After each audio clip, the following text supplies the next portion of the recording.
"I'll give you my salary if you translate this," mocked the Millionaire CEO at the poor cleaning lady, having no idea who she really was. Before we start, leave a comment telling us which city you're watching from. And at the end, don't forget to rate this story from 0 to 10. Enjoy the story. This has to be a joke. Logan Griffin muttered, storming into the Griffin Imports conference room like a hurricane, a crumpled envelope in his hand. The executives present glanced at each other in silence. "Does anyone here understand this?" He tossed the papers onto the table, scattering them like playing cards. BASC. What kind of company sends documents in BASC these days? Mariana, his personal assistant, swallowed hard and approached carefully. "Sir, I already called 4 translation agencies. No interpreter is available today, not even online." Useless. Logan spun on his heels. A company of our size, and no one, absolutely no one, can translate a single piece of paper.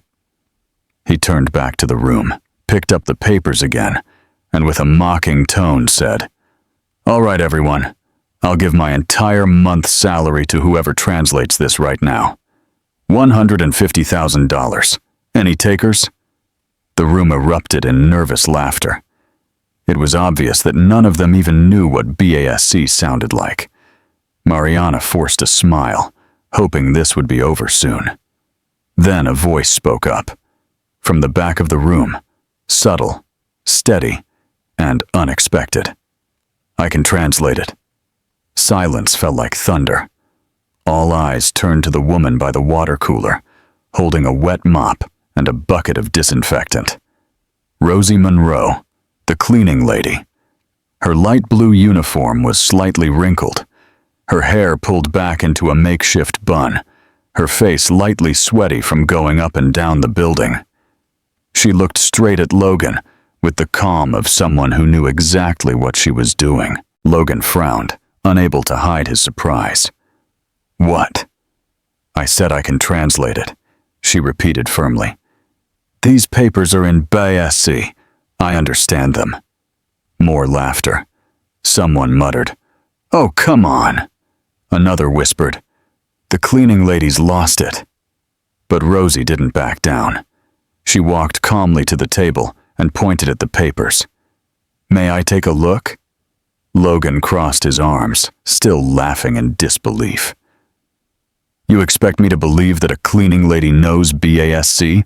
I expect you to hand me the papers, that's all," Rosie replied, holding out her hand with dignity. He hesitated for a moment. The whole thing felt too ridiculous to be real. But something in Rosie's steady gaze unsettled him. With a mocking gesture, he handed her the papers. Rosie read for a few seconds, her eyes moving over the lines with ease. Then she looked up. "This is a notice of inheritance," she said calmly. "A woman named Lords Garmendia passed away a month ago. She was your great-aunt on your mother's side. She left you a property and a substantial sum in Bilbao. The document states you're the only living heir." Logan blinked. The room fell completely silent. This is a joke." He tried to laugh. "You're making it up." Rosie remained composed. "That's what it says. And there's one more thing. The deadline to confirm acceptance of the inheritance is today by 5 p.m. After that, the assets will be redistributed under local law." Mariana checked the time. It was 3:03 p.m. Logan was silent for a few seconds, then quickly pulled his phone from his pocket and dialed a number. "Someone get me the number for the Spanish consulate. Now." Mariana was already typing on her laptop while everyone waited. Logan got through, explained what he had received, read out the sender's name, the origin of the document, and the date. Rosie stood calmly by the table. "Yes," he said. "Official document, Basque language. Pause. Right. Yes. And the contents? Is that correct?" The answer came from the other end of the line. Logan pulled the phone away from his ear his expression as if he had just swallowed a cactus. "It's correct." The executives exchanged glances. "What now?" Mariana asked softly. "Now." Logan looked at Rosie with a different expression, less mockery, more urgency. "Now we have less than an hour to prepare the reply. Sign it and send it by priority mail." Rosie nodded. "I can translate the rest and prepare the final document, but I'll need a computer." And silence. Logan nodded. "Mariana, take her to my office. Give her whatever she needs."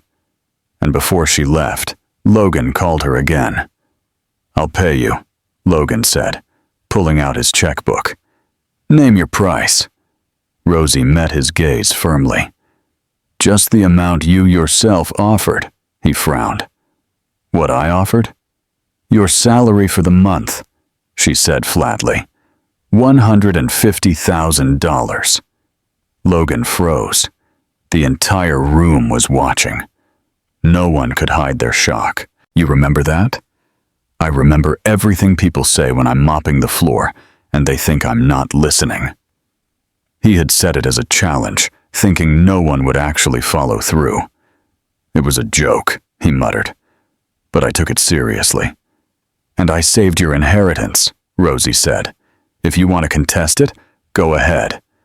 But I'm not asking for a penny more." Logan stared at her. For the first time, there was something in his eyes that looked like respect, or maybe just wounded pride. He took a deep breath, signed the check, handed it to her. "All right, I'll pay." Rosie took the check, folded it, and slipped it into her pocket with a simple thank you, and walked out, leaving the Millionaire CEO in total silence, along with a whole floor of employees left speechless. The next morning, Logan Griffin couldn't stop thinking about what had happened. A janitor had saved a multi-million-dollar inheritance in a matter of minutes. More than that, she had charged exactly what he had promised without hesitation. At 9 a.m., he went down to the basement of Griffin Imports where the cleaning supplies were stored. Rosie was organizing chemicals on shelves, wearing the same light blue uniform as the day before. "Rosie," he called, knocking on the storage room door. She turned around, not looking the least bit surprised. "Mr. Griffin, do you need something? I want to make you an offer."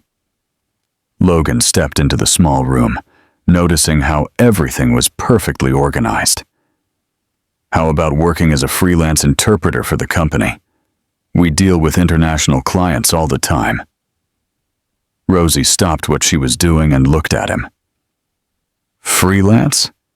"Exactly. You keep your current job, but whenever we need translations, we call you in. You'd be paid per project." She crossed her arms, thinking. "And what would the condition be?" "Condition?" Logan frowned. "You tell me?" "No humiliation, and no patting me on the back," she said firmly. "If I accept, I want to be treated like a professional, not like a novelty or some kind of company mascot." Logan nodded. "Deal. Then I accept."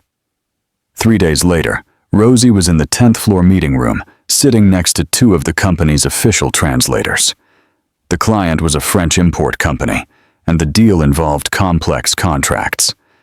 James, the senior translator, began the presentation by talking about top-quality products when the French client asked a specific question about certifications. "He's asking about ISO standards," James translated. Rosie cleared her throat gently.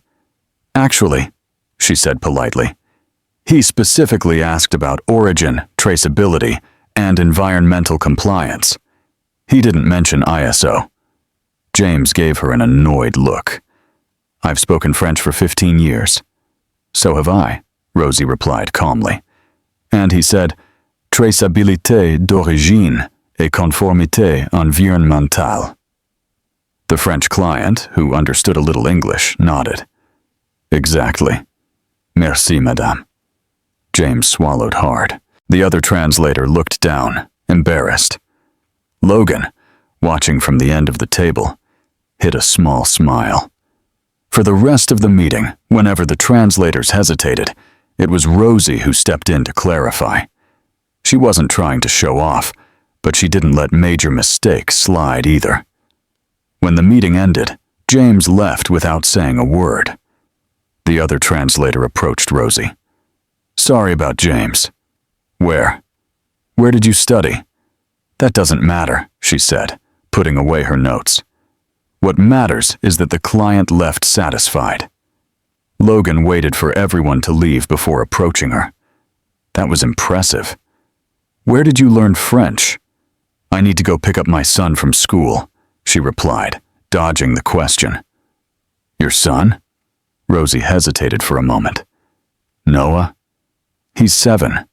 "Oh," Logan tried to keep it casual. "And his father?" "There is no father," she said bluntly. "There's just me." She grabbed her bag and headed for the door. "Rosie," she turned. "Thanks for your work today. Really, you saved the deal. That's what you pay me for," she replied, and walked out. Logan stayed alone in the room, more curious than ever. That afternoon, he did something he'd never done before. He asked Mariana to quietly look up an employee's home address. "For HR?" the assistant asked. "It's personal," he admitted. Mariana raised an eyebrow, but didn't question him. The next day, Logan found out Rosie lived in Pilsen, a working-class neighborhood on the south side of Chicago, a small house on a street that had clearly seen better days. During the week, he started watching her more closely. Rosie always arrived right at 6:30 a.m., worked efficiently, and left at exactly 3:30 p.m. She was never late, never missed a day, never complained. On Fridays, she always seemed more tense. "Is something wrong?" he asked, running into her in the hallway. "No," she replied as usual. But Logan noticed she was holding an envelope from the children's hospital. That's when the pieces started to come together. The following Monday, he called Rosie in for a private meeting. "Have a seat," he said, pointing to the chair across from his desk. "I'd rather stand." "Rosie, I know you have a child with special needs." She stiffened. "And that's your business because I want to understand. You're clearly overqualified to be a cleaning lady. You speak at least 3 languages. You know legal terms. You solve complex problems in minutes. Why are you here? Because I need money every day. No exceptions." For Noah's treatment, Rosie looked at him for a long moment. "He's autistic. He needs occupational therapy, speech therapy, daily medications. That costs more than $3,000 a month. Cleaning work pays on time. Other jobs don't always." "And his father?" "He decided he didn't want a defective child," she said, bitterness in her voice. "He disappeared before Noah turned 1. Logan felt something tighten in his chest. Anger? Compassion? "Rosie, I can help." "I don't need help," she cut in. "I need work and dignity. This isn't charity. It's recognition. You're worth a lot more than what you're making. You already paid me what you owed. We're even." Logan sighed. Every time he tried to get closer, she built even higher walls. Did the check for $150,000 clear? It did. "Thank you. What did you do with the money?" Rosie hesitated. "I fixed up the house. Noah's room had a leak, and I was able to hire a private therapist for him, a specialist." "That's great." "It is. He's already talking more, smiling more." For the first time, Logan saw Rosie's face soften. She loved that boy more than anything. "Can I meet him sometime?" "Why?" "Just curious." "You're very curious, Mr. Griffin." "Logan?" "You can call me Logan. I'd rather stick with Mr. Griffin." She headed toward the door. "Rosie?" "Yes?" "If you ever need anything for Noah, you can come to me. I won't need anything." And she left, leaving Logan alone with 1,000 unanswered questions. Who was this woman? Why would someone so smart and capable be cleaning floors? And why did she pull further away every time he tried to help?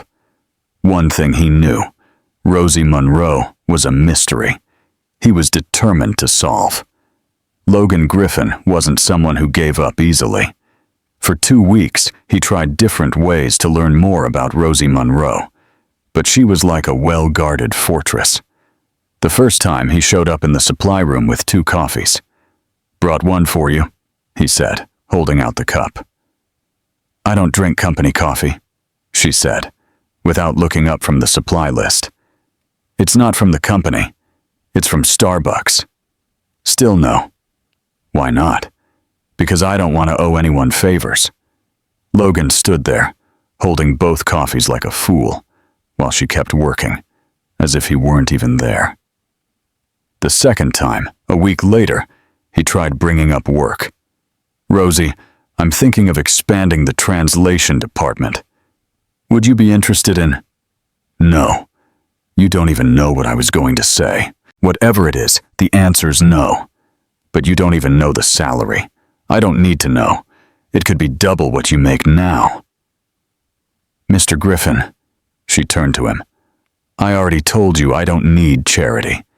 It's not charity. It's a legitimate job opportunity. To me, it's the same thing." Logan walked away, feeling like he'd been arguing with a brick wall. But he didn't give up.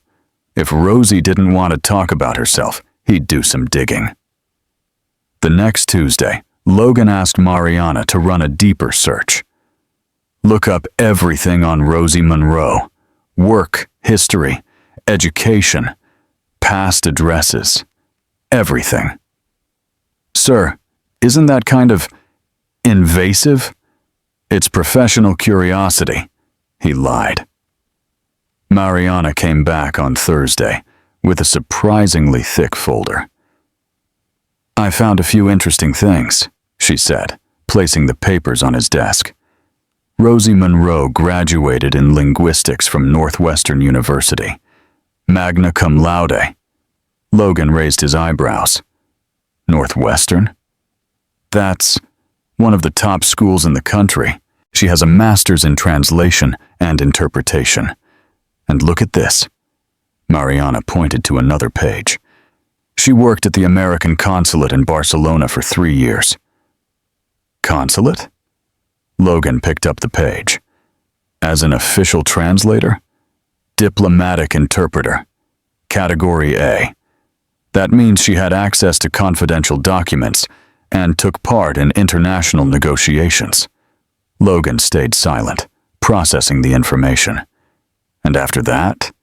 That's where it gets strange. There's a 2-year gap in her resume, no registered job. Then 5 years ago, she turns up working as a cleaning lady at Griffin Imports. 2 years without a job? Exactly. It matches the birth of her child." Logan closed the folder. Thoughtful. A diplomatic interpreter cleaning floors? Something was very wrong with this story. The next day, he decided to try a different approach. "Rosie." He called when he saw her in the hallway. "I need a favor." She stopped, wary. "What kind of favor?" "I have a video conference with clients from Spain next week. They'll be speaking Catalan." "Do you understand Catalan?" "I do." "Would you join as an interpreter?" "Why not call official translators?" "Because after what happened with the French, I prefer someone competent." Rosie studied him for a moment. "What's the pay?" $500 for the meeting. 1,000. Deal. During the video conference, Logan was impressed. Rosie not only translated perfectly, but also caught cultural nuances and explained context the other interpreters always missed. When the meeting ended, he tried to make the most of the moment. "You're amazing at this. Where did you learn Catalan?" "In Barcelona." "For work?" "What kind of work?" "The kind I don't discuss." There she was again, closing all the doors. "Rosie, Were you ever a teacher? Why do you ask? The way you explain things, it feels like teaching. I've been many things. Like what? Things. Logan took a deep breath, trying to keep his frustration in check. You know, talking to you is like pulling teeth from a chicken. I didn't know chickens had teeth, she replied, a spark of humor in her eyes. Ugh. She made a joke. Logan clapped theatrically. Mark the calendar, everyone. Rosie Monroe cracked a joke. Don't overdo it. I'm celebrating a historic milestone. For the first time, he saw a faint smile on her face. You're a bit dramatic, aren't you? A bit? Logan pretended to be offended. I'm completely dramatic. It's my trademark. That must be why you yell so much in meetings. I don't yell. I project my voice with enthusiasm. I see. And when you throw papers on the table, is that organizing with enthusiasm? Logan laughed, surprised at how naturally the conversation was flowing. You watch me a lot for someone who pretends to ignore me. I clean the conference room. It's hard not to notice. And what else do you notice? That you drink a lot of coffee, and that your desk is always messy. Is that a critique? A professional observation? Cleaning professional or observation professional? Both.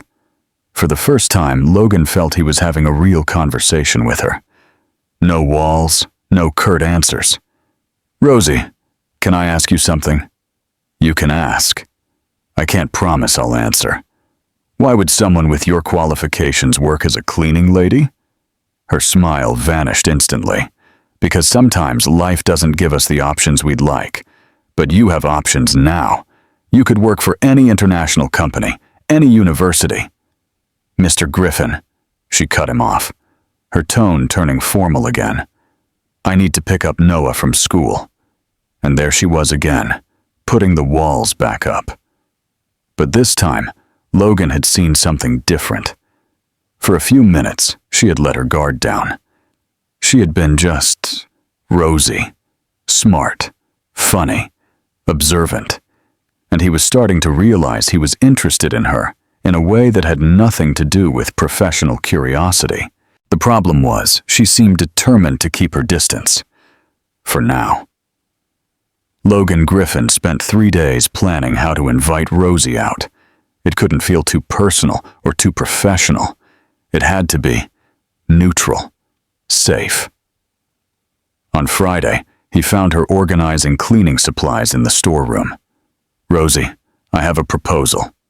She didn't look up from the disinfectant bottles. If it's about extra work, I already said no. It's not about work. It's a thank you. A thank you for what? For this week's translations. You saved 2 important contracts. It's my job. Exactly. And I'd like to thank you professionally. Dinner. Nothing more. Rosie stopped what she was doing and looked at him. Dinner where? Le Bernardin. Do you know it? I know it's expensive. It's a respectable restaurant for a respectable professional occasion. She crossed her arms, thoughtful. And what exactly is the nature of this professional occasion? Recognition for services rendered. Networking. A civilized conversation between colleagues. Colleagues, professionals, working at the same company. Rosie studied him for a long moment. All right, I'll go. Logan nearly stumbled in surprise. Seriously? But with a few conditions. What are they? I'm not dressing up to impress anyone. I'll wear something simple. And if I feel uncomfortable at any point, I'm leaving. Deal. And it's not a date. Of course not. It's a professional thank you. Exactly. Great. What time? 8 o'clock. Can I pick you up? Let's just meet there. On Saturday at exactly 8, Logan was at Le Bernardin wearing his best suit. The restaurant was elegant with soft lighting and well-spaced tables. The kind of place where executives close deals and politicians made arrangements. Rosie arrived 15 minutes later. Logan almost didn't recognize her. She wore a simple black blouse, dark jeans, and flat shoes. No heavy makeup, no flashy jewelry. But something about her was different. Her posture was straighter, her movements more confident. "Sorry I'm late," she said as she walked over. "Took me a while to find parking." "No problem." "You look," he hesitated. "Very nice." "Thank you." The maitre approached with a professional smile that briefly flickered when he saw Rosie. "Good evening." "Reservation under, Griffin," Logan replied. "Ah, yes. Mr. Griffin. Right this way, please." He led them to a table in the center of the restaurant. Logan noticed a few curious glances from other diners. Rosie seemed cheerfully unaffected. "The menu," the waiter said, placing them on the table with a smile directed only at Logan. "Thank you," Rosie said. The waiter ignored her completely. "Would you like to start with something to drink?" "Red wine," said Logan. "Do you have a preference?" he asked Rosie. "Water's fine for me." The waiter only wrote down the wine. "And for the lady?" "I said water," Rosie repeated calmly. "Oh, yes. Water." He jotted it down reluctantly. Logan frowned but said nothing. During dinner, the conversation flowed better than he had expected. Rosie talked about books, travel, languages. She was smart, well-informed, and had thoughtful opinions on everything. "You've read Borges in the original?" Logan asked. "Of course. It's completely different in Spanish. The translation never captures the rhythm." "And Garcia Marquez?" "Better in Spanish too, though some English translations are decent." Logan was impressed. Rosie wasn't just multilingual, she was literary. That's when the mood shifted. An elegant woman at the next table stood to go to the restroom and accidentally bumped Rosie's chair. "Oops, sorry," she said with a fake smile. "What an interesting blouse. So simple." "Thank you," Rosie replied politely. "You're not a model, are you? Or an actress?" "No." "Oh." The woman glanced at Logan with a knowing look. "I see." She walked away, but Logan overheard her whisper to her companion. "Clearly an escort. Look at how she's dressed, and the way she looks at him. Too obvious." Logan felt his blood boil. "Excuse me," he said, getting up and walking to the woman's table. "Isa," she said with a smile, thinking he was flirting. "Do you have something to say about my guest?" Her smile faded. I don't know what you mean. Are you suggesting she's a sex worker? I never said that. You didn't have to." Your tone made it perfectly clear. The woman turned red. "Look, I don't know who you think you are. I'm Logan Griffin, CEO of Griffin Imports. And that woman over there is one of the most capable professionals I've ever met. She speaks 6 languages, has 2 college degrees, and saved my company $500,000 this month alone. I didn't. You should worry less about other people's clothes and more about your own manners." Logan returned to the table. Rosie watched him with an unreadable expression.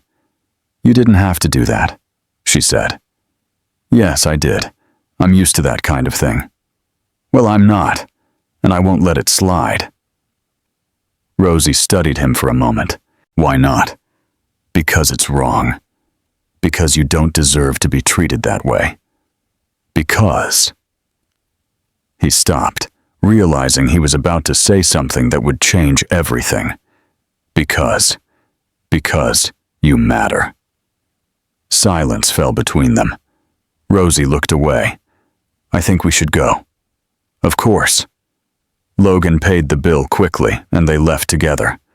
The night was cold, and Rosie pulled her blast hider around her. "Thank you for dinner," she said, "and for standing up for me." "No need to thank me." "Yes, I do. It's been a long time since anyone's done that for me." They stood on the sidewalk under the yellow glow of a street lamp. Rosie looked different there. More vulnerable. More real. Rosie. Yes, Logan didn't think, didn't plan. He just leaned in and kissed her. For a second, she didn't move. Then she pulled back and slapped him hard. The sound echoed down the empty street. "What the hell do you think you're doing?" she yelled. I'm sorry. You said you were being professional, that it was just a thank you. It was a reflex. I didn't." "A reflex?" Rosie let out a bitter laugh. Of course, the rich CEO kissing the poor cleaning lady. What a lovely soap opera. "It's not like that, Rosie. It's exactly like that." She was already walking away. "Thanks for proving all men are the same." "Rosie, wait." But she was already getting into her car, leaving Logan standing alone on the sidewalk, his face burning and his heart racing. He had ruined everything. Completely. On Monday, Rosie Monroe arrived at Griffin Imports at 6:30 a.m. sharp, as usual. But something had changed. She greeted the security guard with a polite nod, grabbed her cleaning supplies, and started working without looking at anyone, especially not at Logan Griffin. At 9:15, when Logan went down to the basement looking for her, he found only an empty storage room and a note taped to the door. "Basement cleaning done. Next stop, 12th floor." He ran up the stairs, ignoring the elevator. On the 12th floor, he asked 3 different employees. No one had seen Rosie. At 10:30, Logan found her cleaning the windows on the 20th floor. She saw him approaching in the reflection of the glass, but kept working like he wasn't there. "Rosie, can I talk to you?" She dipped the cloth into soapy water and kept scrubbing. "Rosie, please, about last night." "There's nothing to talk about," she said, still not turning around. "There is. I acted like a fool. I agree, and I want to apologize. Apology accepted. Can we move on now?" Logan sighed. She was being polite, professional, and completely cold. "Can we go back to how things were? This is how things were, Mr. Griffin." Mr. Griffin, not Logan. The wall was back up. "Rosie, if you'll excuse me, I have work to do." She picked up at the bucket and walked off, leaving Logan talking to himself. Meanwhile, on the 35th floor, a meeting was taking place in the boardroom. James Morrison, CFO, Richard Hayes, COO, and Sandra Walsh, head of HR, sat around the mahogany table. "We've got a problem," said James, adjusting his glasses. "That cleaning lady is getting too much attention." "Rosie Monroe?" asked Sandra. "Exactly. She's showing up in important meetings, translating for clients, getting paid nearly as much as our senior translators." Richard nodded. "And Logan is clearly interested in her, personally interested. That's a risk to the company," James went on. "A cleaning lady with that kind of access. She knows our contracts, our clients, our operations. If she decided to sell information or blackmail someone. Or if things go south with Logan and she sues for harassment," Sandra added. "Exactly. We need to protect ourselves." "What do you suggest?" Richard asked. James leaned forward. "Termination. Quietly. No fuss. We come up with some excuse. Budget cuts. Cleaning department. Restructuring. Anything. And Logan? Logan doesn't need to know it was our decision. It can look like just another administrative change." Sandra frowned. "That could backfire. She has active translation contracts. Then we wait until she finishes those and let her go after. Simple." Richard tapped the table. "Perfect." Sandra handled the paperwork. "Quiet, clean, no drama. When? End of the week, Friday afternoon. That gives her the weekend to absorb the news and gives Logan the weekend to cool down." While the executives planned her dismissal, Rosie was on the 15th floor, cleaning the same meeting room where she'd translated for the French clients weeks earlier. She worked methodically, trying not to think about Logan's kiss, the disastrous dinner, or the mess of emotions she was trying to suppress. She had liked the kiss. That was the worst part. For a second, she had forgotten who she was, where she came from, the gap between them. For a second, she had allowed herself to dream, and that was dangerous. Rosie had learned long ago that dreams were luxuries she couldn't afford. She had responsibilities. Noah depended on her. Her financial stability depended on keeping both feet on the ground and her head clear. Logan Griffin was a distraction she couldn't let herself have. On Thursday, Sandra Walsh went down to the basement with a folder in hand. She found Rosie organizing cleaning supplies. "Rosie? I need a word." "Of course, Ms. Walsh. Is there a problem with my work?" No. Your work is excellent. It's about restructuring." Rosie stopped what she was doing. "Restructuring? The company is going through some financial adjustments. Nothing serious, but we do need to make a few cuts." "I see. Unfortunately, that includes the cleaning department. We're outsourcing the service." Rosie stayed quiet for a moment. "When?" "Friday will be your last day. And the translation contracts? They're also under review." Rosie nodded slowly. She wasn't stupid. She knew exactly what was happening. "I understand. Thank you for letting me know in advance." "Of course. And Rosie? This has nothing to do with your performance. You're an excellent employee." "Of course it doesn't," Rosie said with a faint, bitter smile. On Friday morning, Logan found out by accident. Mariana was processing termination papers when he walked into her office. "What's this?" he asked, seeing Rosie's name on the form. "Oh, termination. Cleaning department restructuring." "What restructuring?" "No one consulted me about this. It was the board's decision, sir." Logan felt his blood boil. "Which board?" "Mr. Morrison, Mr. Hayes, and Ms. Walsh." Logan stormed off toward the conference room. He found the three of them going over financial reports. "Will someone explain to me why Rosie Monroe is being fired without my approval?" The three exchanged looks. "Logan," James began. "This was an administrative decision." "Nothing administrative. Since when do you make decisions about specific employees without consulting me?" "It's about efficiency," Richard said. "Outsourcing cleaning is cheaper." "That's a lie. You want her gone because you think she has too much influence over me." Sandra shifted uncomfortably in her chair. "Logan, you need to admit the situation is irregular." "Irregular how?" "A cleaning lady being paid for translations as much as our certified professionals." "Because she's better than our certified professionals." "And your personal relationship with her," James added.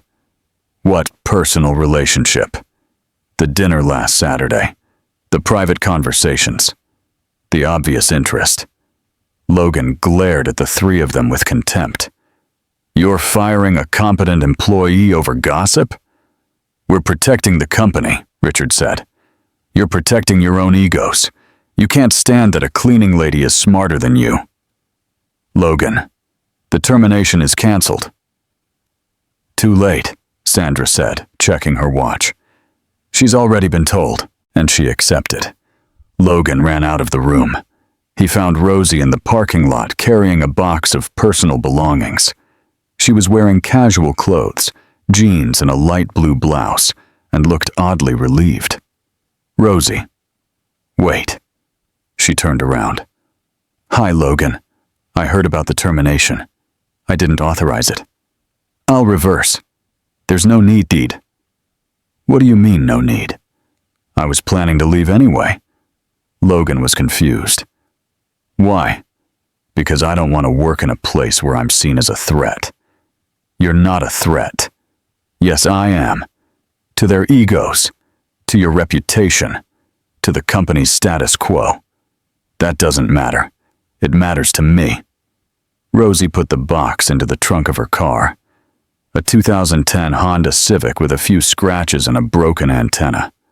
Rosie, let me help. I can find you another job. I can... Logan, stop. I can call contacts at other companies. He stopped. I don't want your pity. I just want my dignity. It's not pity. It's what? Guilt? Obligation? Unresolved romantic interest? Logan stayed silent. I don't need to be rescued. She continued. I've been taking care of myself for years. I don't need saving. I don't need a knight in shining armor. I know you don't. You see me as a project, someone who needs fixing, elevating, rescuing. That's not true. Yes, it is. And I'm not your project, Logan. Rosie got into her car. Take care, she said, and drove out of the parking lot. Logan stood there, watching her disappear into Chicago traffic. Then, without thinking, he got into his own car and followed her. 20 minutes later, he was parked in front of a small house in Pilsen. The paint was peeling, the yard needed care, and there was a rusty children's bike in the front. Through the window, he saw Rosie hugging a small boy, Noah. She was smiling, truly smiling, for the first time since he had met her, and Logan realized that despite all the problems, the difficulties, and the injustice, Rosie was happy. She had built a life, a home, a family, and maybe she didn't need him after all. Maybe he was the one who needed her. For an entire week, Logan Griffin couldn't get Rosie out of his mind. He walked through the office distracted, signed contracts without reading, and interrupted meetings to stare out the window. The following Thursday, he couldn't take it anymore. He drove to Rosie's house. When he knocked on the door, Noah opened it. A thin 7-year-old boy with big, curious eyes. Hi, the boy said, not shy at all. Hi, you must be Noah. I'm Logan. I work with your mom. Mom, Noah yelled, still staring at Logan. There's a man here. Rosie appeared, drying her hands with a dish towel. When she saw Logan, her face instantly hardened. What are you doing here? We need to talk. We don't have anything to talk about. Yes, we do. 5 minutes. Noah looked back and forth between them, fascinated by the tension. Mom, can he come in? He seems nice. Noah, go play in your room. But Mom, the boy obeyed. But Logan noticed how carefully he walked, as if every step took extra concentration. 5 minutes, Rosie said, without inviting him in. I want to offer you a job. We've already talked about that. Not like this. Official translator for Griffin Imports. Full-time salary, benefits, health insurance. Logan, $60,000 a year to start, with room for raises based on performance. Rosie crossed her arms. And Noah? Who's going to take care of him while I work? We can figure out a flexible schedule, and I can help with the cost of his special school therapy. Stop right there. Rosie, be reasonable. I don't need charity. It's not charity. It's an investment. You're the best I've seen. Any company would pay double to have you. Then maybe I should go find one of those companies. Logan paused. Because I want it to be mine. Why? Because I trust you. Because you make a difference. Because. He stopped, realizing he was about to say something that would change everything again. Logan, you don't get it. I can't accept favors from you. Why not? Because it creates expectations. It creates debt. It creates complications. What kind of complications? Rosie sighed.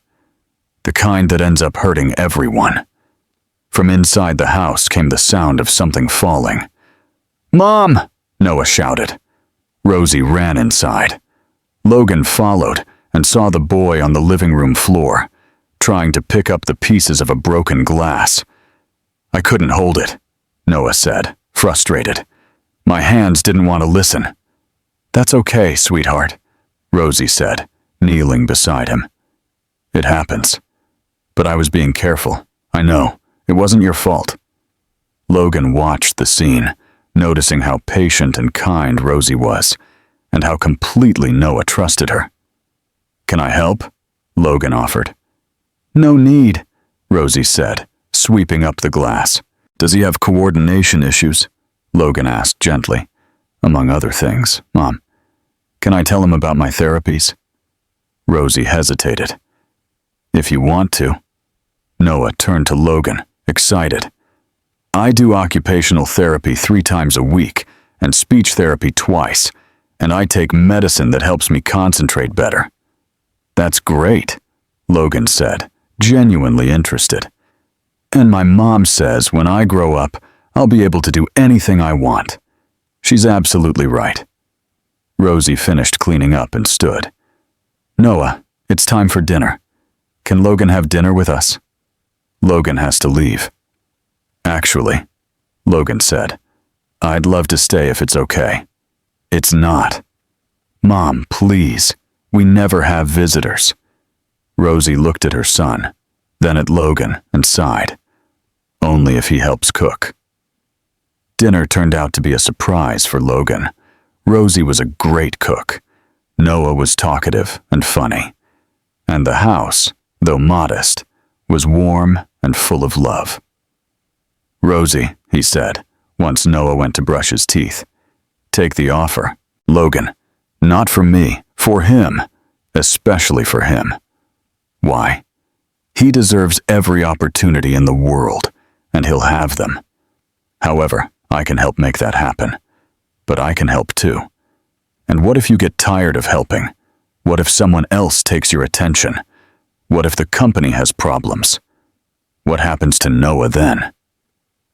Logan didn't have an answer. I would never do that. You might not want to, but things change, Logan. People change. The only ones I can count on to take care of Noah are me and him. The next week, Logan tried a different approach. He found Rosie in the parking lot of a grocery store in Pilsen. What a coincidence, he said. That wasn't a coincidence. You followed me. Maybe. Logan, this is getting weird. Take the job and I'll stop following you. Rosie laughed despite herself. Are you blackmailing me? If it works, yes. And if I say no, I'll keep showing up in random places until you say yes. That's harassment. It's romantic persistence. Romantic? Logan realized what he just said. I mean, professional persistence. Rosie studied him for a long moment. $60,000 a year? To start. Flexible hours? Absolutely. And you stop showing up in my personal life, I promise I'll try. All right, I'll take it. Logan nearly jumped with excitement. Really? But on one condition.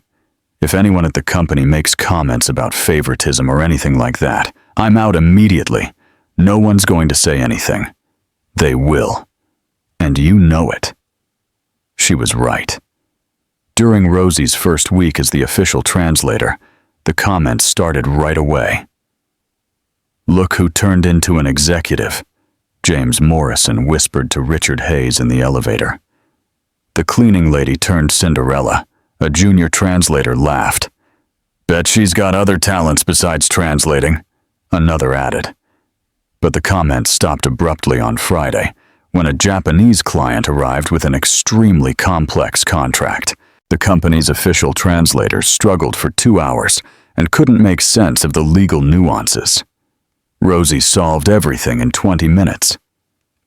How did you know this clause referred to the 1987 import legislation? James asked, clearly embarrassed.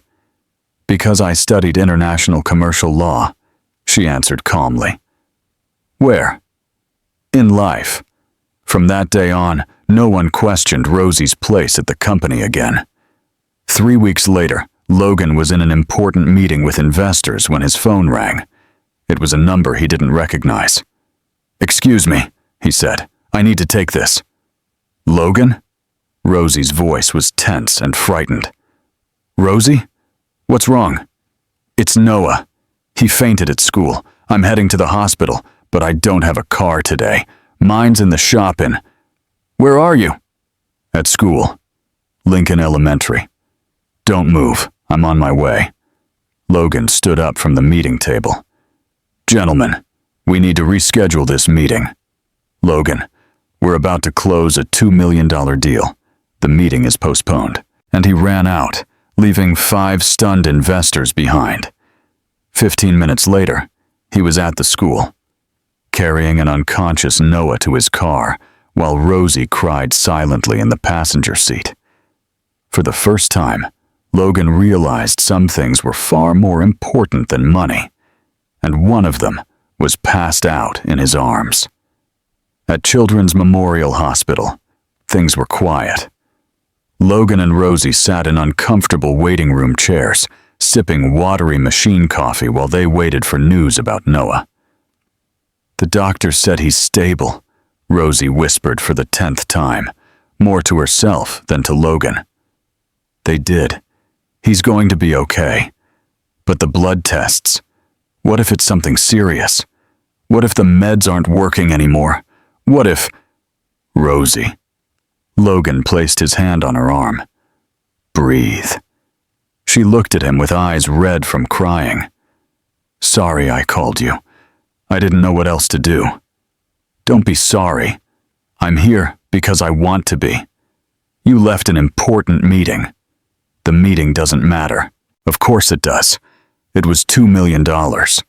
And Noah is worth far more than that. Rosie stared at him for a long moment. Why are you doing this? Doing what?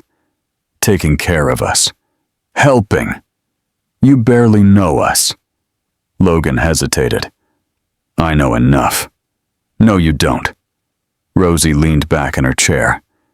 You don't know anything about me, about my past, about why a diplomatic translator was cleaning floors at your company. Then tell me. You won't like what you hear.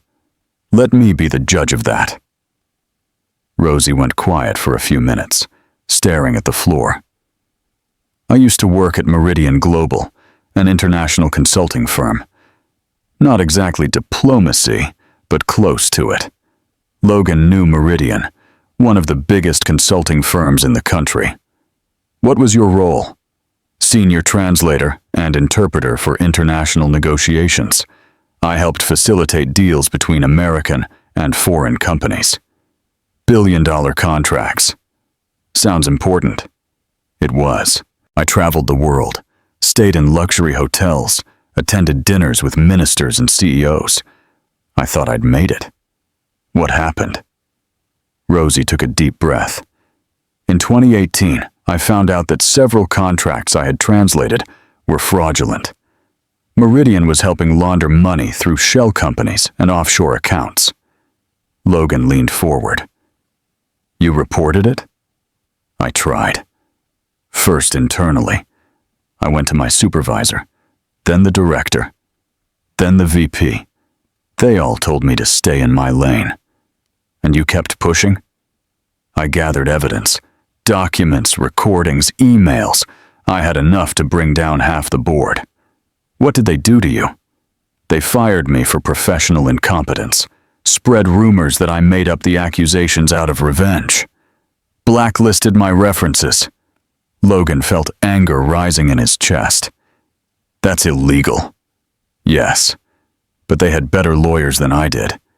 Did you sue? I tried. I spent all my savings on lawyers, but they had connections everywhere. Judges, prosecutors, journalists. My case was dismissed for lack of evidence. What evidence? You said you had proof. It had been lost or ruled inadmissible due to improper handling. Logan clenched his fists. Those bastards. And then came the worst part, Rosie continued. They started threatening me. Anonymous phone calls, strange cars on my street, emails telling me to stay quiet if I knew what was good for me. Rosie, that's when I found out I was pregnant. Logan was silent. Noah's father was a colleague at Meridian. When he found out about the threats, he said he didn't want to get involved with a problematic woman. He disappeared the next day.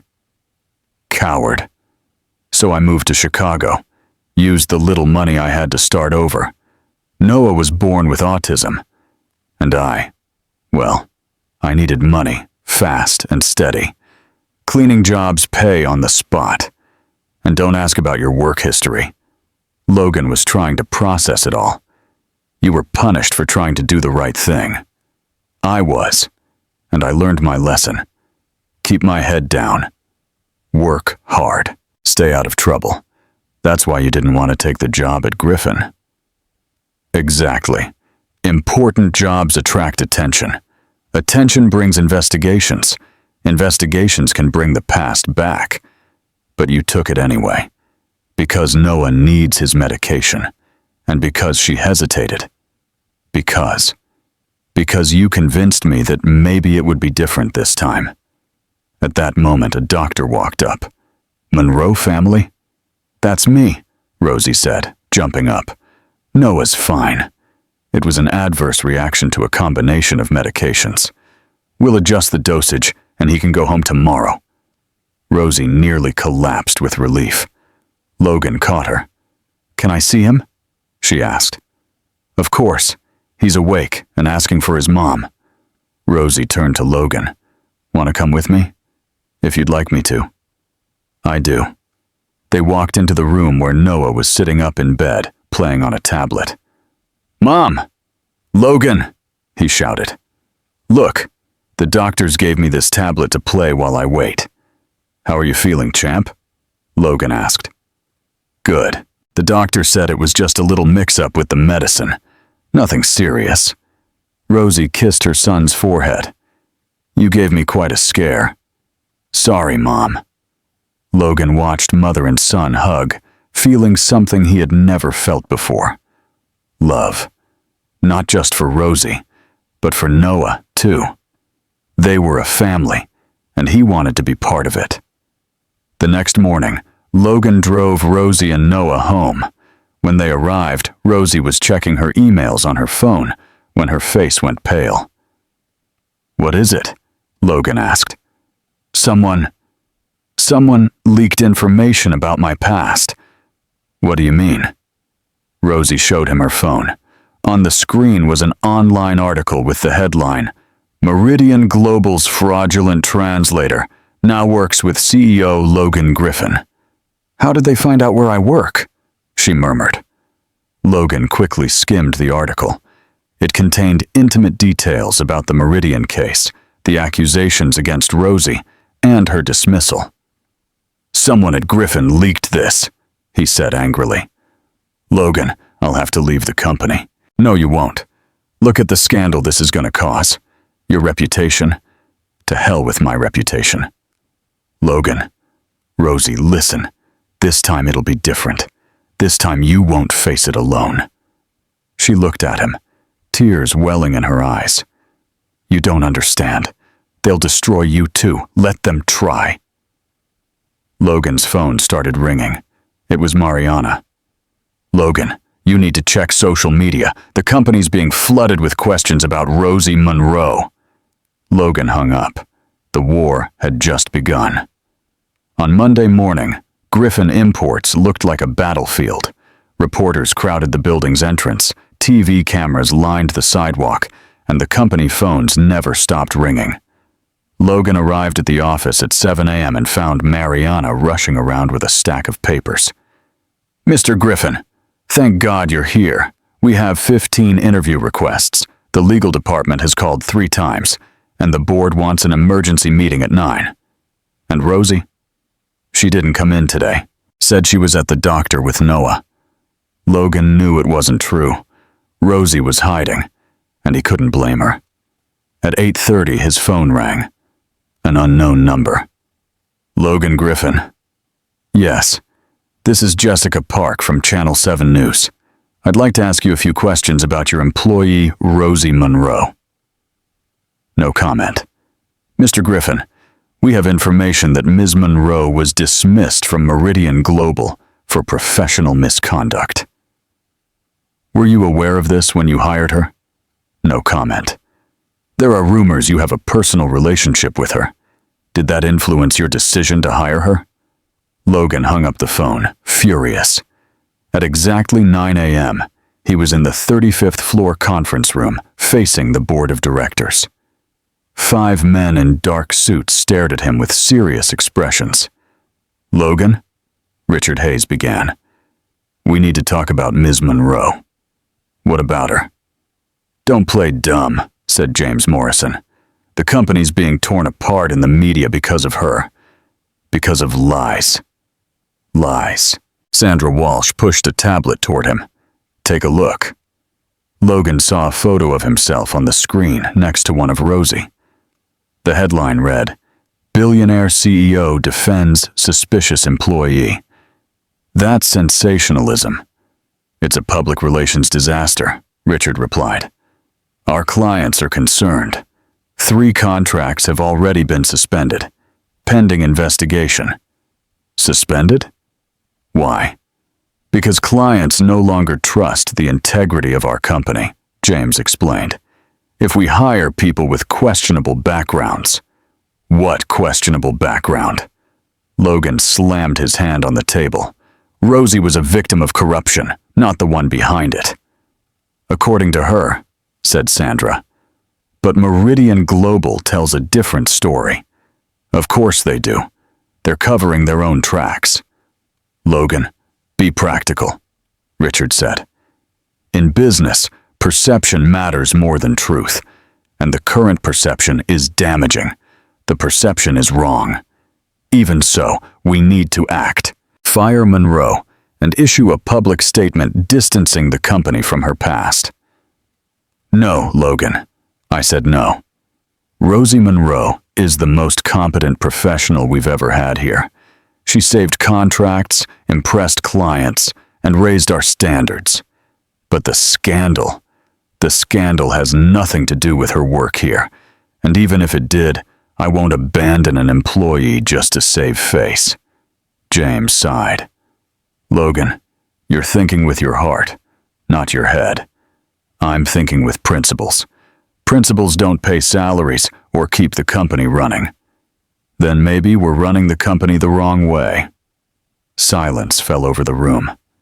"Logan," Richard said calmly, "as your partner and friend, I'm asking you to reconsider. Fire Monroe. Publicly. Show the company has integrity. Showing integrity would be doing the opposite. The company is losing money. It'll bounce back. Shareholders are nervous. They'll calm down. Logan, be rational." "I am being rational." Logan stood. "I'm refusing to destroy an innocent person's life just to protect our corporate image." "So you're officially refusing to fire Rosie Monroe?" Sandra asked. "Officially. Publicly. Absolutely. Even knowing the consequences? She's the best professional we've ever had. Anyone who doesn't like it is free to leave." The 5 board members looked at each other. "Logan," James said slowly, "you're forcing our hand." "What do you mean? We can't allow emotional decisions to jeopardize the company." "Emotional decisions? It's clear your judgment is compromised where Monroe is concerned. My judgment is perfectly sound." "It's not," Richard said. "And that's why, as representatives of the majority shareholders, we're temporarily suspending you from your duties as CEO." Logan felt like he'd been punched in the gut. "You can't do that. We can." "And we are. Clause 15B in the partnership agreement. In cases of decisions that significantly risk the company, the board can intervene. This is ridiculous." "It's necessary," Sandra said. "You're being placed on leave for 2 weeks while we handle this situation." "And Rosie? She'll be terminated this afternoon if you lay a hand on her." "Logan, you have no authority to make threats," James reminded him. "You're suspended." Logan looked around at the 5 faces at the table, people he had worked with for years, built the company with, closed deals with. You're going to regret this." "Maybe," said Richard. "But it's what we have to do." Logan stormed out, slamming the door. 2 hours later, he was at Rosie's house in Pilsen. She opened the door, eyes red from crying. "Logan, what are you doing here? I thought you were at work." "They suspended me." "What?" "The board suspended me because I refused to fire you." Rosie leaned against the doorframe. "Oh, Logan, they're going to try to fire you this afternoon, but we can fight it. We have lawyers. We have—" "Stop. Rosie, we can't let them win." "Logan, stop."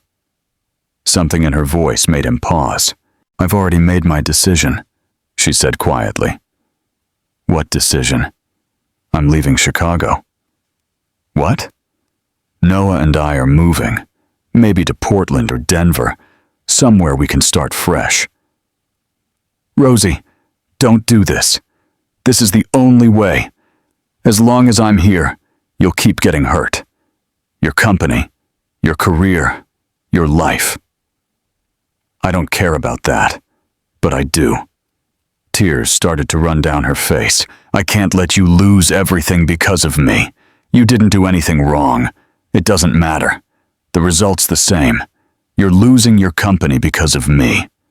"Rosie, Logan, for the first time in years, Noah was happy, stable, making progress, and now we have to start all over again because of my past. It doesn't have to be this way." "Yes, it does." She wiped her eyes. "It's time to accept that some people can't escape what they did or what was done to them." "So you're just giving up? Like that?" "I'm protecting the people I love. That includes you." Logan felt his heart break. "Rosie, I love you." She closed her eyes. "I know, and that's why I'm leaving." And she shut the door in his face. 3 days after Rosie announced she was leaving, a black van pulled up in front of her house in Pilsen. 2 federal agents stepped out and knocked on the door. "Miss Monroe," said the taller agent, showing his ID. "Agent Davis, FBI. This is Agent Chen. We need to speak with you." Rosie was holding Noah's hand, their bags already stacked in the hallway behind her. "About what?" "Meridian Global. You've been called to testify in a federal investigation." "Investigation? May we come in?" Agent Chen asked. Rosie hesitated, then opened the door.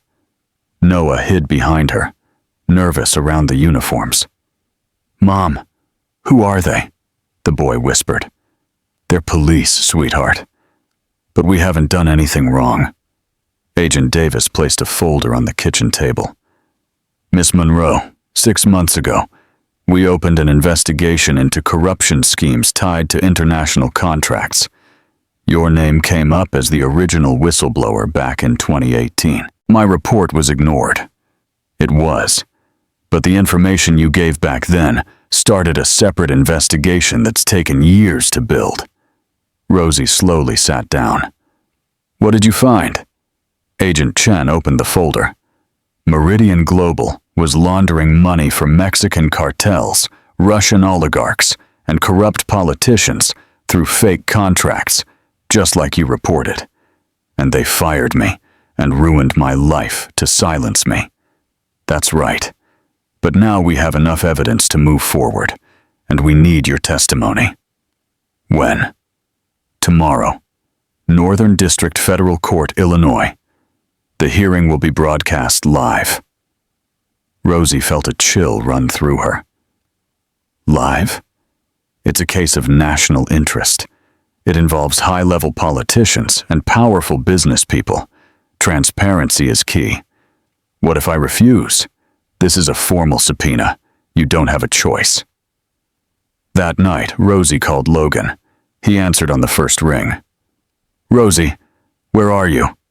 I've been looking for you for 3 days. Logan, listen. Tomorrow I'm testifying in federal court about Meridian. What? The investigation was reopened. They want my testimony about the corruption scheme. That's great.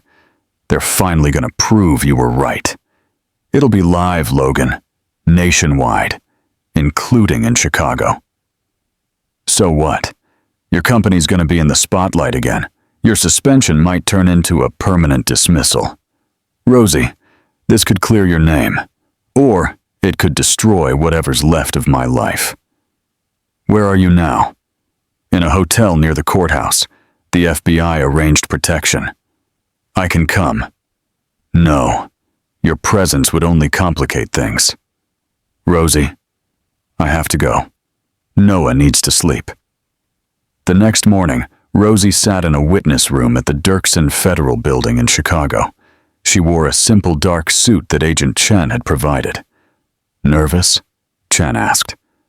Terrified. Just tell the truth. Your evidence is solid. What evidence? You said everything was destroyed. Chen smiled. Not everything. She placed a box on the table. We found this in your old apartment in Washington. The landlord kept it after you moved out. Rosie opened the box. Inside were flash drives, printed documents, CDs with recordings. Everything she'd gathered about Meridian. How? You hid copies in the attic.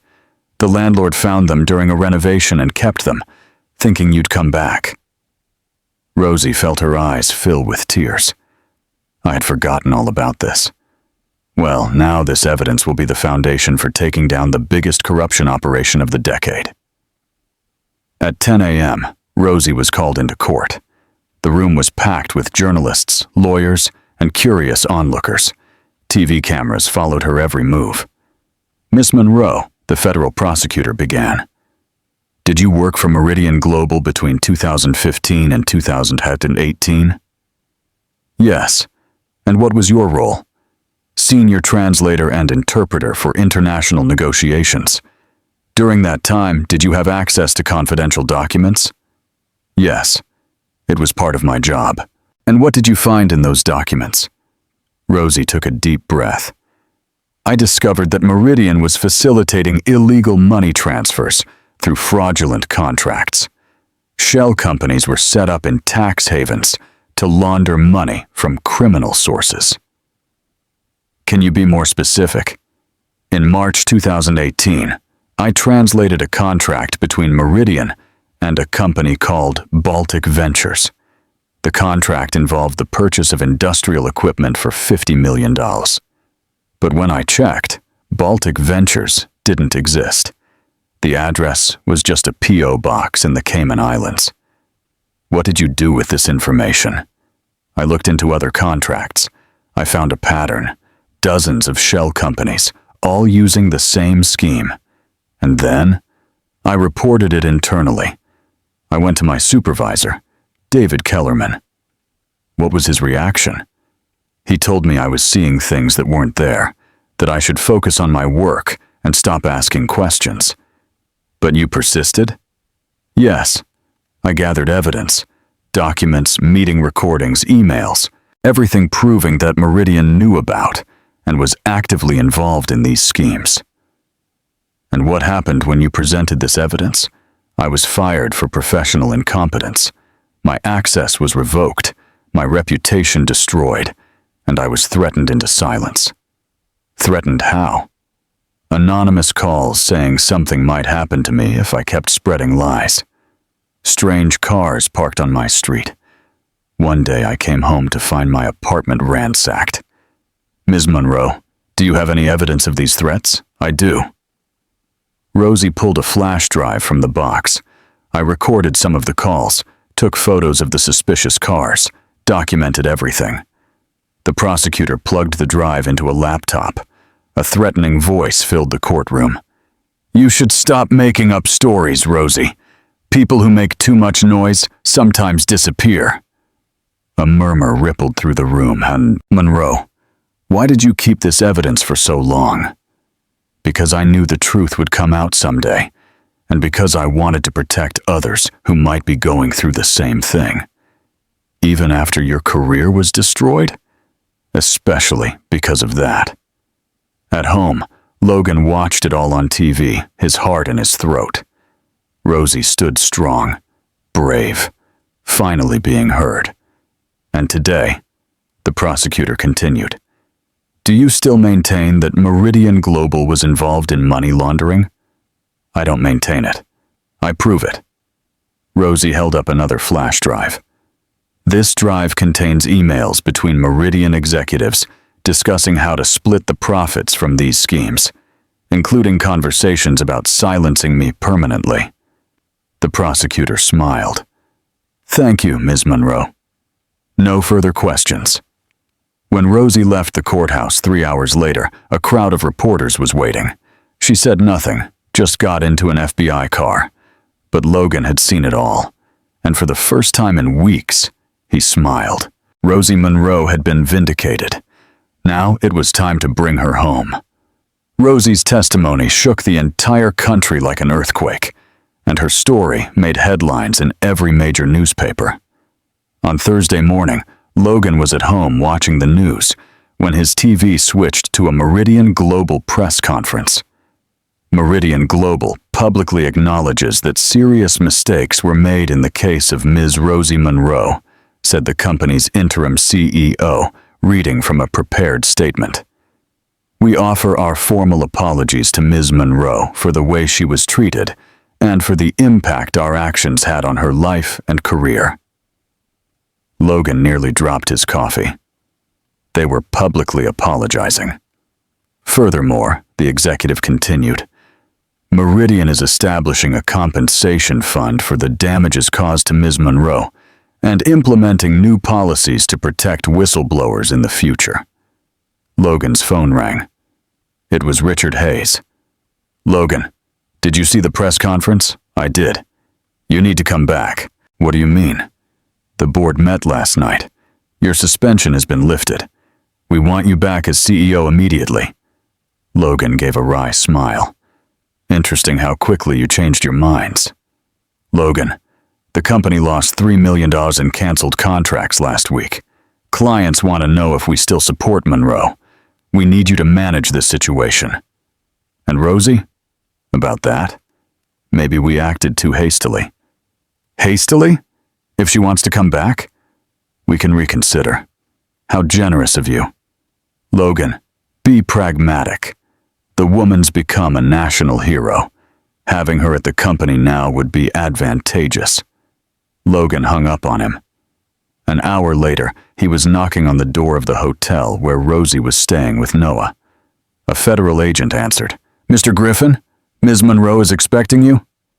Logan walked into the suite and found Rosie out on the balcony, looking over Lake Michigan. She was wearing jeans and a simple blouse, but something about her felt different, more confident, stronger.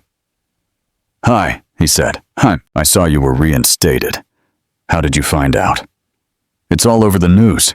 Chicago's CEO back in charge after employee cleared of wrongdoing. And you? How are you feeling? Rosie turned to face him. Strange. For years I'd dreamed of this moment, of finally being believed, of clearing my name. But now that it's happened, I don't know what to do. For so long, my life was all about hiding, about staying safe. And now I don't have to hide anymore. That's freeing and terrifying. Logan stepped closer. Rosie, I have a proposal. Logan, just hear me out. I want to offer you the position of Director of International Relations at Griffin Imports. Rosie blinked. Director? $200,000 a year. Full benefits. Top-tier health plan for you and Noah. Flexible hours and full freedom to build your own team. Logan, I can't. Why not?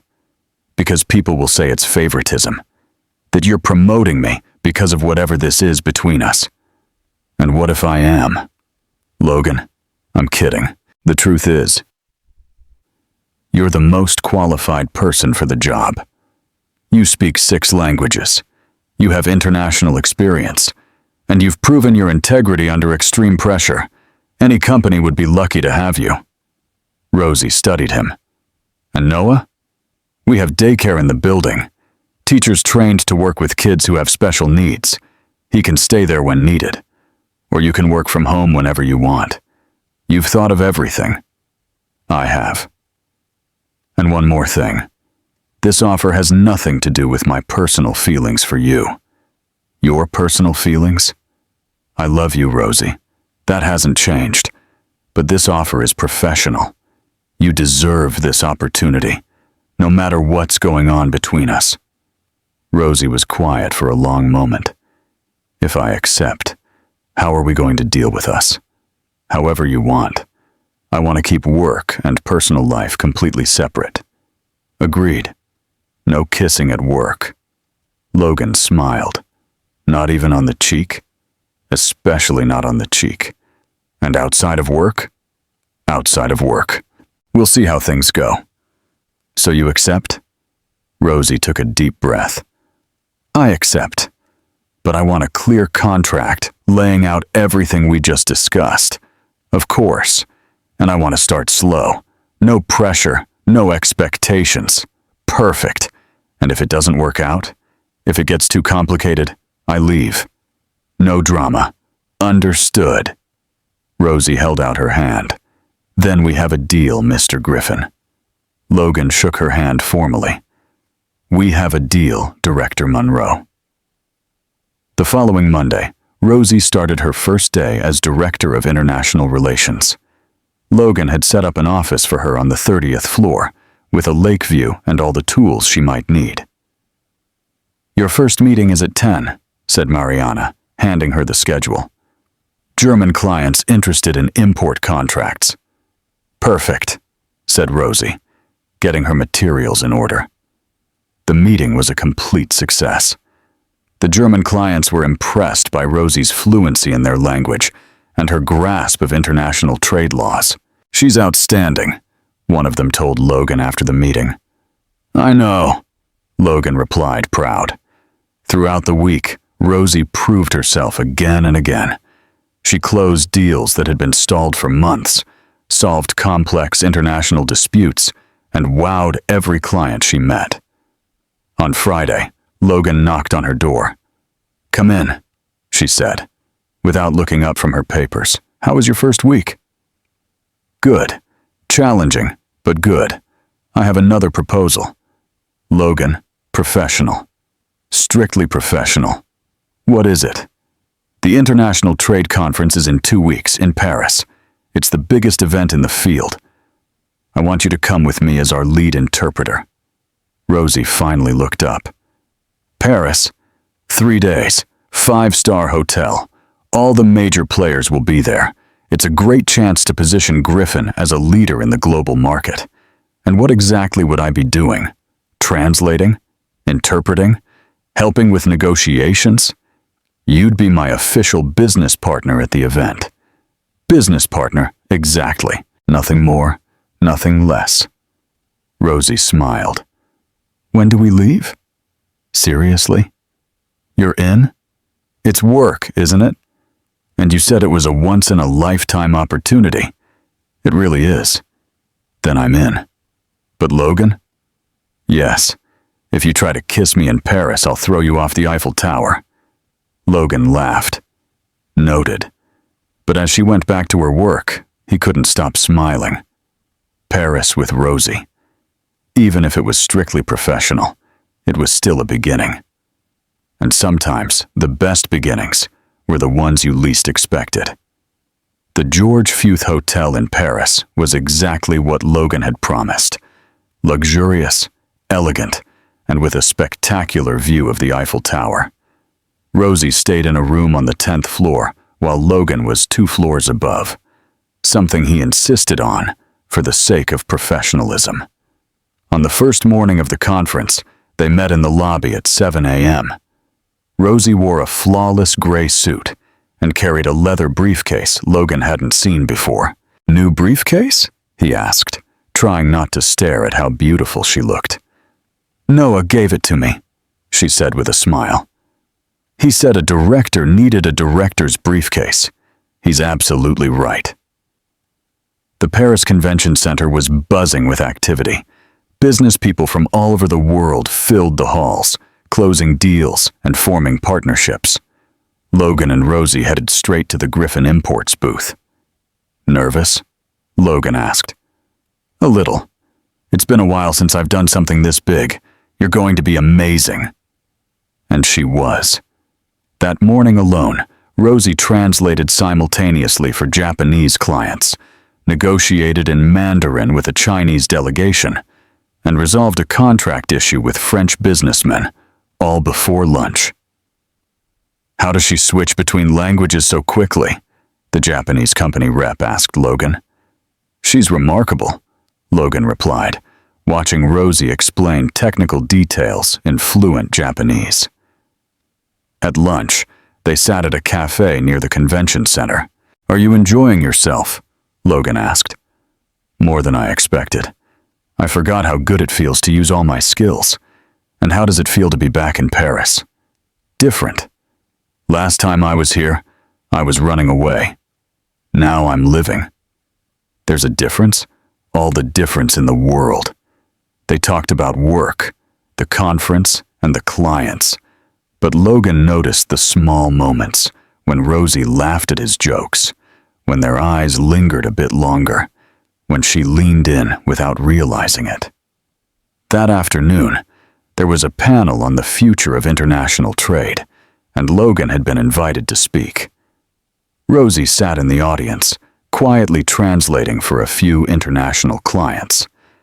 At Griffin Imports, Logan said into the microphone, "We believe the future of trade isn't just about products.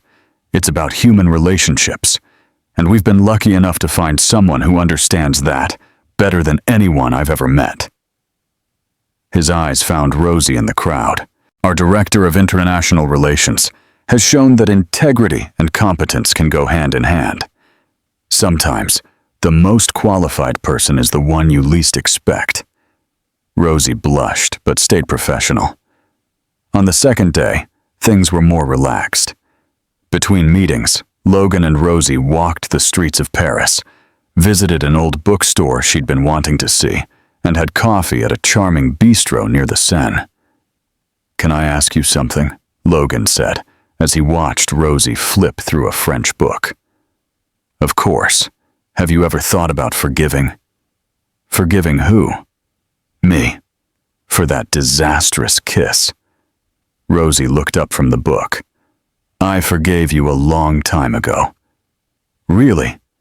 "Logan, you've acted like a gentleman ever since. You respected my boundaries, gave me space, offered opportunities without pressure. Of course I forgave you." "What about Noah's father? Have you been able to forgive him?" Rosie closed the book. "That one's harder, not because of what he did to me, but because of what he did to Noah. Abandoning a child, I'm still learning how to forgive that. He has no idea what he lost.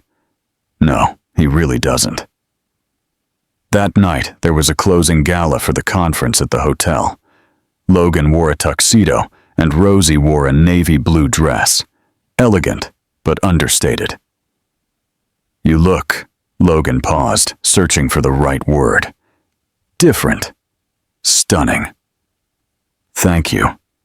But remember, we're co-workers tonight. Co-workers who dance. Co-workers who dance professionally." The orchestra played soft jazz as Logan offered his hand. "May I have this dance, Director Monroe?" "You may, Mr. Griffin." They danced as if they had done it 100 times. Logan was a strong lead, and Rosie followed with ease. Other couples watched, commenting on how perfect they looked together. "Do you remember the first time we met?" Logan asked as they turned. "I remember you yelling about Basque documents, and you showing up out of nowhere to save me." "Out of nowhere? I was cleaning the room. You know what I mean. I do. And I remember you doubting I could translate. My biggest mistake. One of many." "Hey!" Logan pretended to be offended. "I'm kidding. You've come a long way." "What do you mean, come a long way? You stopped yelling in meetings. You stopped slamming papers on the table. You stopped treating employees like subordinates. When did I realize I was doing that? When you started seeing me as a person, not just as help." They danced in silence for a few moments. Rosie? Yes. Thank you. For what?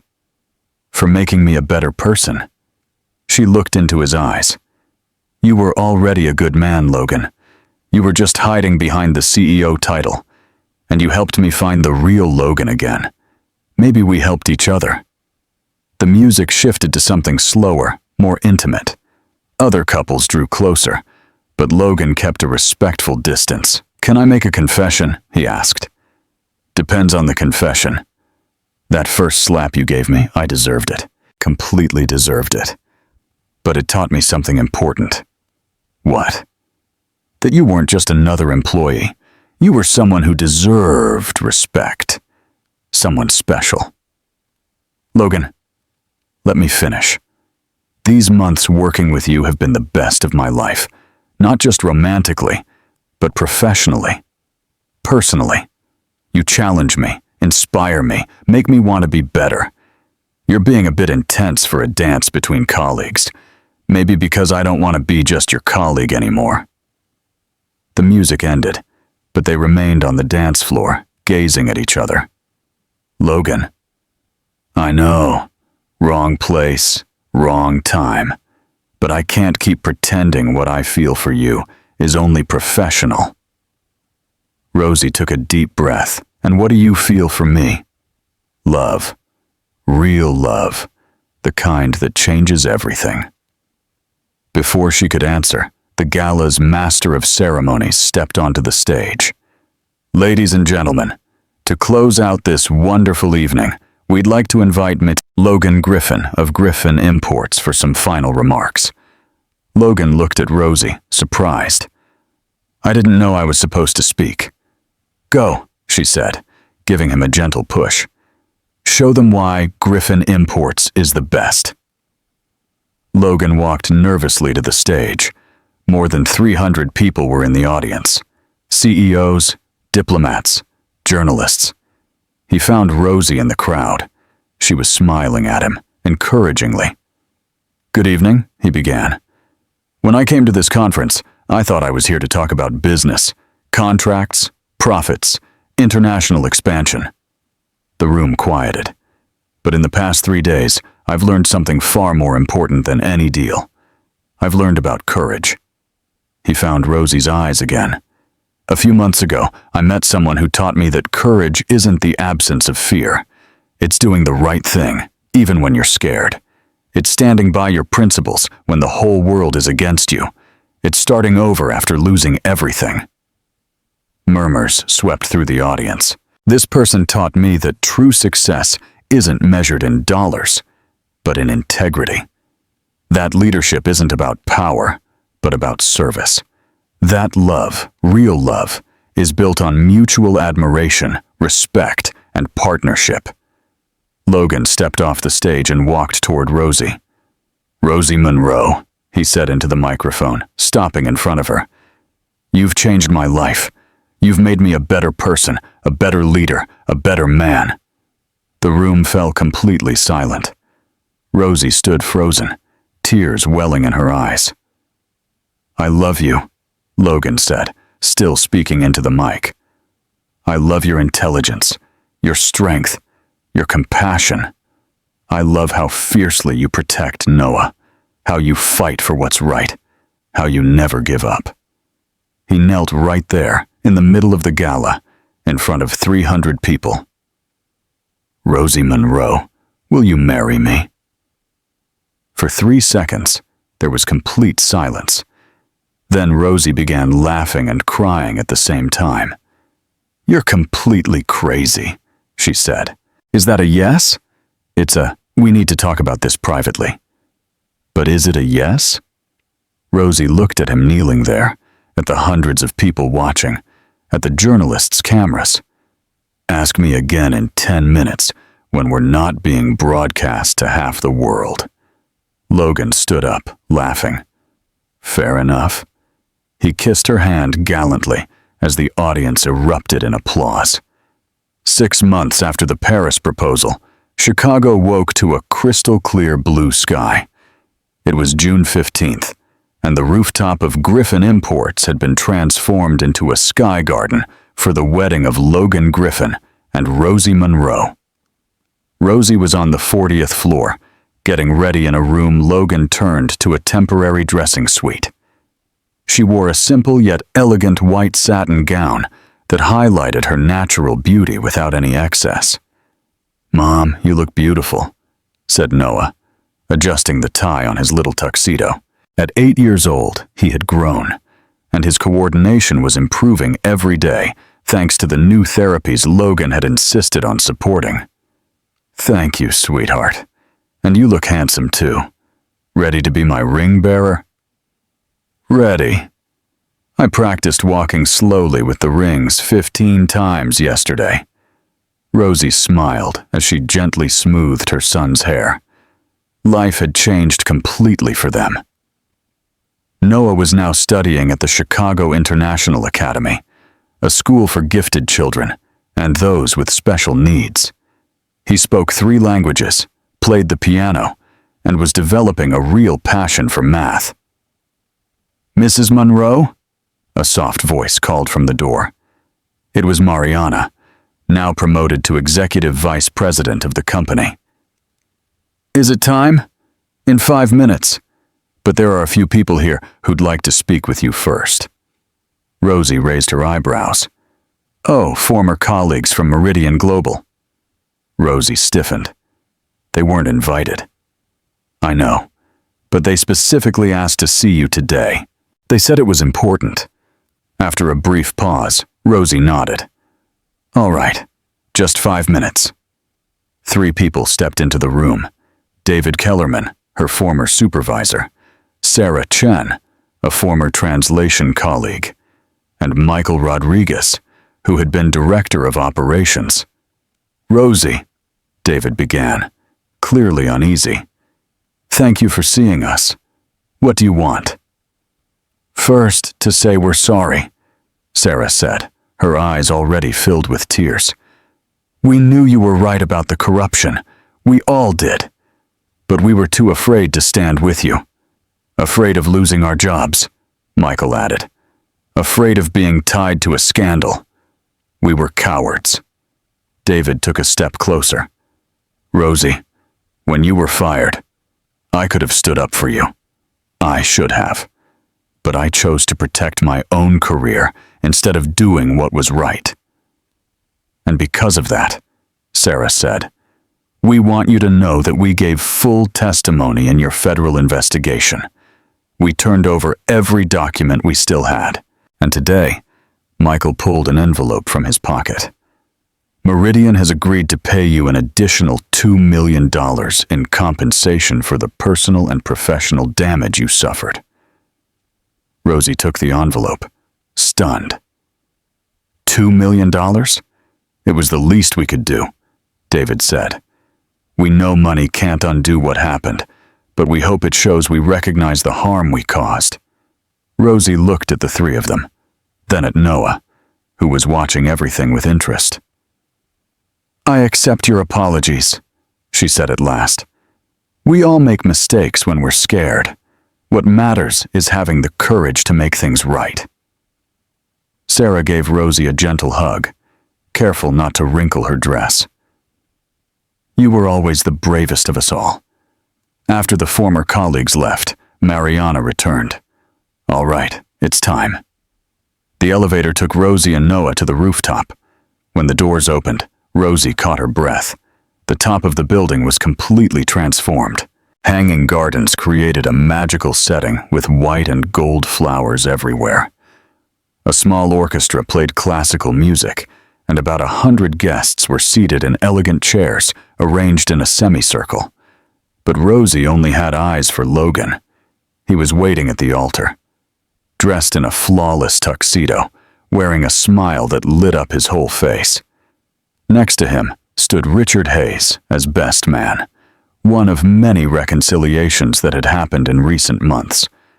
Noah walked ahead, carrying the rings with the focus of an astronaut. Guests smiled at how serious and determined he looked. Then Rosie began to walk. Each step brought her not just closer to Logan, but toward a life she had never dared to imagine. Among the guests, she saw familiar faces. Griffin clients who had become friends, Noah's therapists, neighbors from Pilsen who had become like family. And in the front row, smiling with pride, was Carmen Santos, Noah's teacher, now like a grandmother to him. "Dear friends," the officiant began as Rosie reached the altar. "We are here to celebrate not just the union of Logan and Rosie, but the transformative power of true love." Logan took Rosie's hands, looking directly into her eyes. "Rosie Monroe," he said, his voice steady. "You came into my life like a quiet storm. You changed everything. You showed me that real strength doesn't come from status or money, but from character. You taught me that true love is built on mutual respect, admiration, and partnership." His voice caught slightly. "I promise to love Noah as my own. I promise to be your partner in all of life's adventures. And I promise never to underestimate a cleaning lady again." The guests laughed warmly. "Logan Griffin," Rosie said, tears in her eyes. "You taught me that not all powerful men abuse their power, that some people use their wealth to do good, that it's possible to trust again." She glanced at Noah, then back at Logan. "I promise to be your partner in business and in life. I promise to challenge you when needed and support you always. And I promise to translate all your international meetings for the rest of our lives." "Even the boring ones?" Logan asked, teasing. "Especially the boring ones." They exchanged rings while Noah clapped excitedly. When the officiant said, "You may kiss the bride," Logan gently held Rosie's face and kissed her like it was the first time. The celebration went on late into the night. Logan and Rosie shared their first dance as husband and wife, while Noah watched, beaming with happiness. "Can I tell you something?" Logan said, as he spun Rosie to the music. "Of course. Remember the day you slapped me?" "Which one?" "There were a few." "The first one." "After dinner." "I remember. That's when I knew I was in love with you." "Really?" "Why? Because you were the first person who treated me like a regular man, not a CEO. You put me in my place without caring about the consequences. And that attracted you? It fascinated me." Later, when the party was winding down and the guests had started to leave, Logan and Rosie were alone on the terrace, looking out over the city lights of Chicago. "Can I say something?" Rosie asked, nestled in Logan's arms. "Always. Remember that social project we talked about? For women in vulnerable situations, the mentorship and job training program? That's the one. I want it to be our first official project as a couple." "Really?" "I want to help women who are where I used to be. Women who are invisible, silenced, who just need a chance to show what they're capable of." Logan kissed her forehead. "We'll start on Monday." "Monday? Why wait?" Rosie laughed. "I love your enthusiasm, and I love everything about you." They stayed quiet for a while, watching the city. "Logan?" "Yes?" "Thank you." "For what?" "For seeing me. Truly seeing me. Not as a cleaning lady, not as a victim, not as some charity case. Just me." Logan pulled her closer. "Rosie Griffin," he said, trying out her new name. "You're the most extraordinary person I've ever met, and now you're my wife." "Senora Griffin," she said with a smile. "I like how that sounds." "So do I." As they finally turned to go inside, Rosie paused and looked out once more at the view of Chicago. "You know what's funny?" she said. "What?" 2 years ago, I was cleaning this building every day. I used to look up at this terrace and wonder what the view must be like. I never imagined that one day I'd be standing here as the owner of the place. You were always the owner, Rosie. It just took me a little while to be smart enough to see it." She turned to him, eyes filled with joyful tears. "Logan Griffin, I never needed your pity, just your respect, and now your love. You have all of that. Forever." And they kissed there, high above Chicago, with the whole city as their witness that happy endings really do exist, especially for those brave enough to fight for them. What did you think of Rosie and Logan's story? Share your thoughts in the comments. Rate this story from 0 to 10. What's your score? Subscribe to the channel and click the bell to follow all our stories. And check out more touching stories by clicking here on the end screen.